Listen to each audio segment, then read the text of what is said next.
There was one time when I saw you on your own. Usually you'd be surrounded, like you felt safest in a herd. Crowd of people who were just like you, who could do a good job of pretending to be, which was the next best thing. But I guess when the party's over, it's never too long before the balloons start to sag.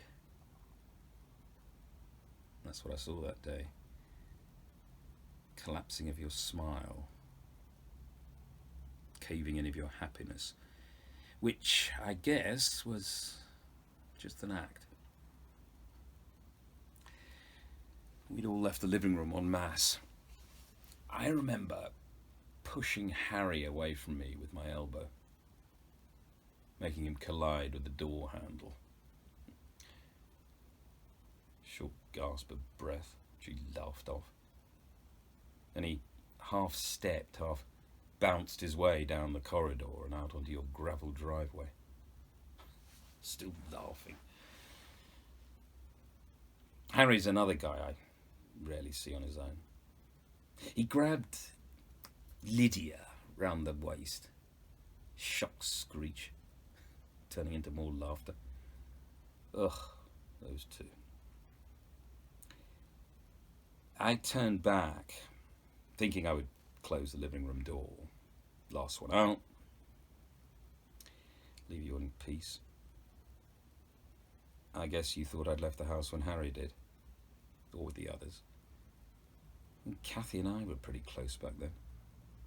Maybe you thought I'd headed off down the street with her, arm in arm like we used to walk. Casually brushed up against each other. Treading on each other's toes.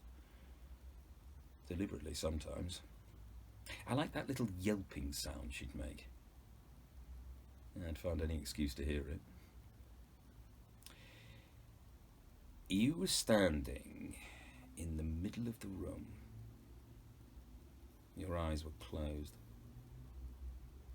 Not just closed, but scrunched up, like you were trying to protect them from some light burning too brightly. Like you'd looked directly at the sun and were now paying for it big time. I'd never seen anyone look so sad. Not without crying, which you weren't. You just looked so helpless. Lost in your own body. Trapped in your own skin. I guess it fueled you having us around. Having us round the house. Even if we didn't do much. We just sat on your sofa in armchairs, talked about nothing all night. I guess what it came down to was you had no idea how to be alone. And even back then, I knew that it was something I could do really well. That was the day I promised myself I'd help you. So I'd never have to stand in a doorway and see your smile cave in. I guess that's when I got determined. When I decided I would never let you be alone again.